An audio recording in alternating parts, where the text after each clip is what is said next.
আপনার ব্যাকে যে পুকুরটি দেখছেন এটি হচ্ছে আপনাদের পরিচিত একটি পুকুর, যেটি অনেক দিন ধরে কন্টিনিউয়াস চলে এবং এখানে দেখতে পাচ্ছেন বাঁধে কাদা হয়ে রয়েছে, কিছু বাঁধ এখনও ডুবে রয়েছে, মানে বাঁধের ওপর এখনও 1 হাঁটু বা তার বেশি জল, আর কিছুটা বাঁধ বেরিয়েছে। আমি যেখানে দাঁড়িয়ে কয়েকদিন আগে এই পর্যন্ত পুরো জল টইটুম্বুর ছিল, আর দেখতে পাচ্ছেন একদম কানায় কানায় জল। এটি হচ্ছে ব্যান্ডেল বজ পুকুর।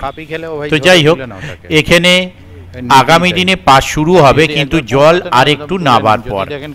কি দিন বা কবে কি চলবে সেই দিনটা ঠিক হলে আমি আপনাদের জানিয়ে দেব। এখন আপাতত পুকুরের পরিবেশটা আপনাদের সঙ্গে শেয়ার করলাম। তবে এই পুকুর পাড়ে যাওয়ার জন্য অনেক কসরত করতে হয়েছে, আপনি বাইক নিয়ে যেতে পারবেন না। দেখুন কলা গাছগুলো এখন এই পর্যন্ত ডুবে, মানে সিটের যে নিচের যে কলা গাছ, সেই কলা গাছও কলা গাছের মাথা পর্যন্ত ডুবে রয়েছে। দেখতে পাচ্ছেন সিটের নিচে যে কলা গাছটা থাকে, একদম ওপরে যেখানে পিকনিক করেন বাগান, সেই লেভেলে এখনো জল রয়েছে। ধন্যবাদ। 25, 26 ওইদিকে সিট দেখুন, 26-এর ওপরে যারা বসতেন, এই ওপরের জায়গা আর এই জল।